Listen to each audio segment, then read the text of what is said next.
Hello and welcome back. I'm Nicole, a cottage witch, and today I'm doing a little acquisitions video that's not really for January, but not really for February because I think I got like 2 things in January. But I don't want to wait till the end of February to film this because I just want to get some of these things organized. So this is a Winsor & Newton mini travel watercolor palette, which I rearranged the colors in. I didn't quite realize it was going to be this tiny, but that's okay. I don't really need more than this at this point because I don't know if I'm going to keep doing it, and I'm not going to show you what I've painted so far because it's really terrible. It's hilarious because I'm bad at it because I've just started it, and I will continue to be bad at it for some time if I keep doing it, which is okay.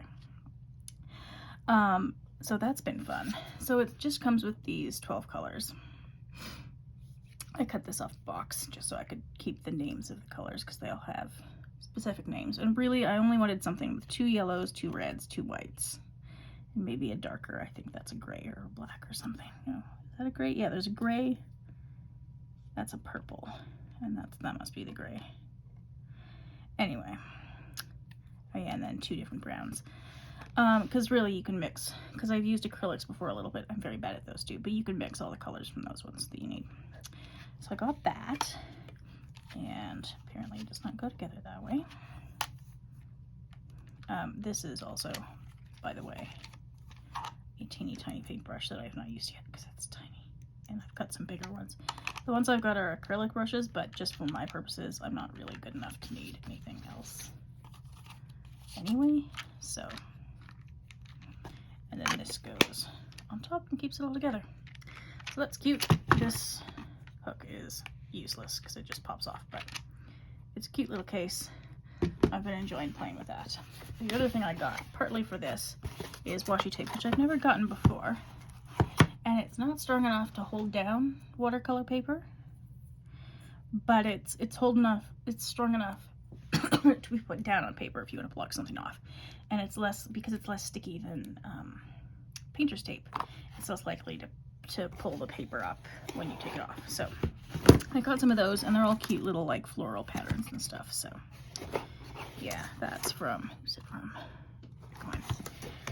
I've never used it before, so it's all experimental. And then I didn't get any decks this month, or last month really, because is it February now? Yes, it is.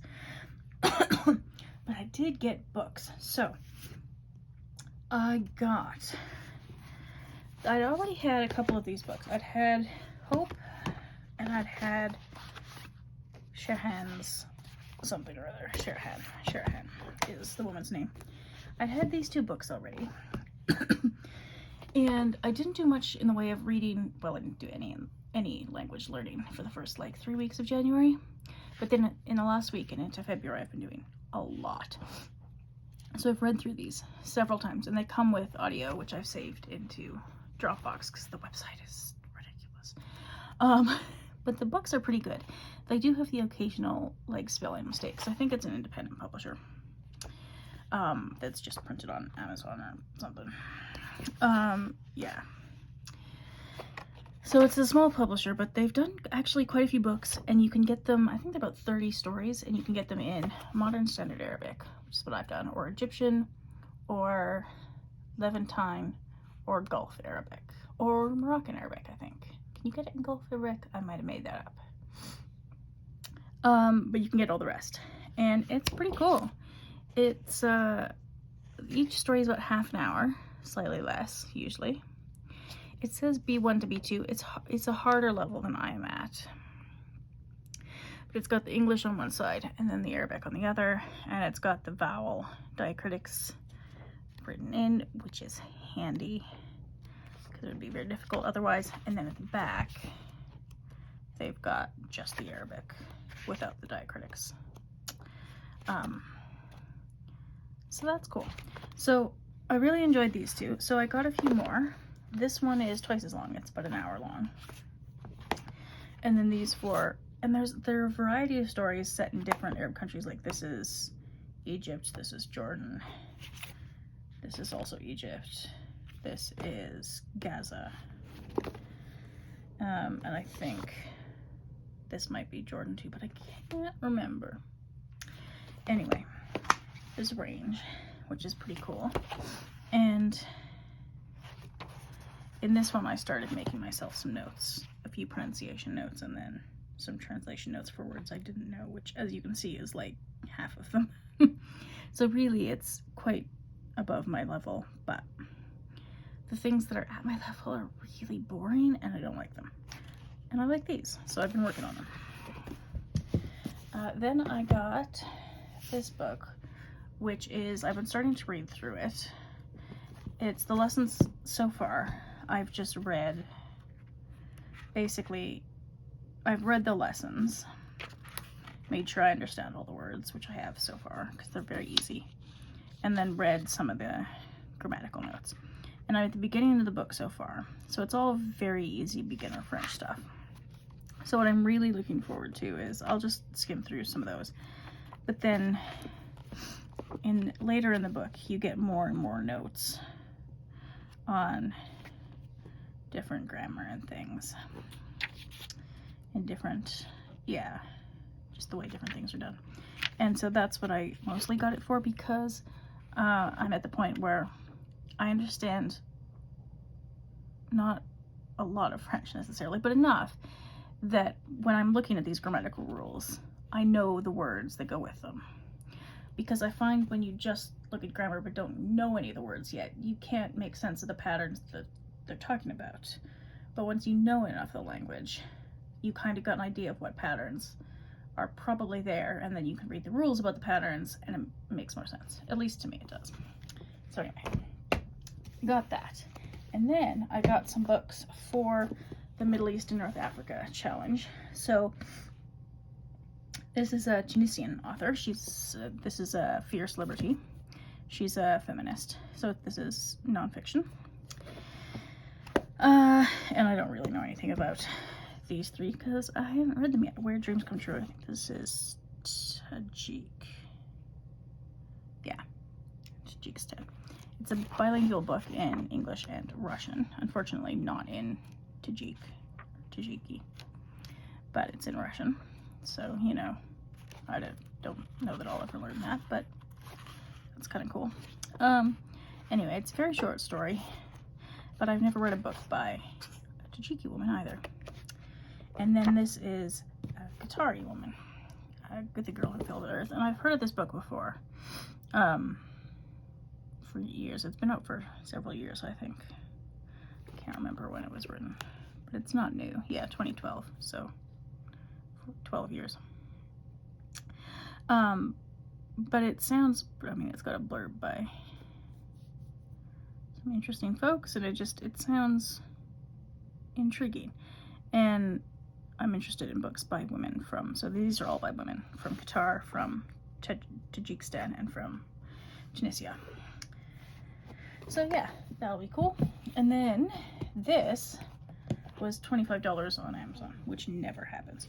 So some of these English presses, Three Hands Press and Troy Books, drive me a bit nuts because, well, I mean, they're based in the UK, so shipping to Canada is a bit ridiculous, which they can't do anything about. But they also print such tiny, tiny batches of books that almost immediately sell out. And then even, you know, just a few months after it's been published, it suddenly costs $300 on eBay. It's ridiculous. I hate their methods.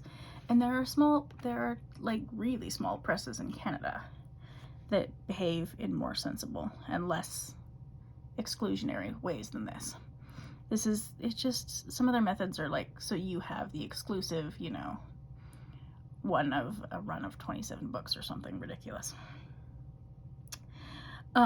Which just drives me nuts. But anyway, I'll stop. This is one that was on my list for a while. It's 13 Pathways of Occult Herbalism. And, I don't know, it kind of sounds interesting.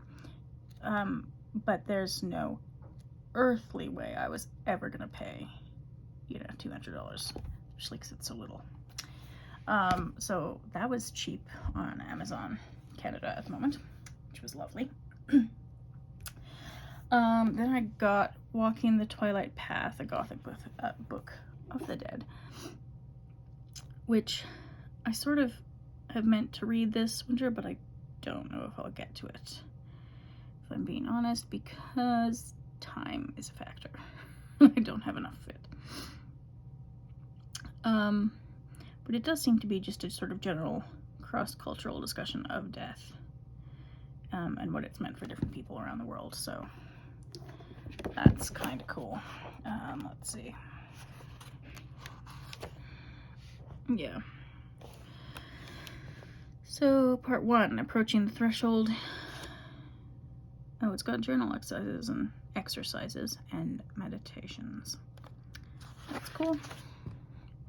And then The Way of the Flesh, or The Way of All Flesh, The Bridge Between Worlds, and some appendices. Love an appendix. Love a bibliography too. So, you know, I'm already a fan just because of that. Because I'm a geek. Excellent. A necromantic medicine bag. The Personification of Death. Life Among the Dead. Graveyard Poets. I don't know, it just seems a bit random and a bit interesting. So, yeah. That'll be interesting. This book I found at a free little library. It's Leonard Cohen's Book of Longing, and I don't usually love modern poetry, but he's Leonard Cohen, so I thought I'd give it a go. Because why not? It was free. If I don't like it, I'll put it back in the free little library. And then the last book I got this month was Blood by Jen Gunter. She's written The Menopause Manifesto, which I haven't read yet because I don't really need to yet. And then she also wrote, what was the other book she wrote that I'm totally blanking on now? Oh, the Vagina Bible? Something like that. Anyway, she's a gynecologist who I think is Canadian but works in the States, something like that. Anyway, she's quite active on social media and is very, doesn't put up with idiots well, I guess you could say. Her style is a bit too much yelling at all the idiots for my personal taste, but she puts out a lot of really useful information, and it's information that you're just, unless you have the world's best sex ed classes, which who does, you don't always know these things, so I like it. I haven't read this one yet. I liked the Vagina Bible though. I think that's what it was called. So yeah, this one. Overview of menstruation, common concerns, bleeding and pain, contraception and abortion. So that'll be pretty interesting, and yeah, looking forward to that one. Although, to be honest, I might also see if my library gets it as an audiobook, because I'm working 2 jobs this week and last week, so just don't have as much time as I would like to read all the books. But I still want to read all the books. So anyway, that's that. That's my acquisitions for like June and half of February. Thank you for watching, and I'll see you next time.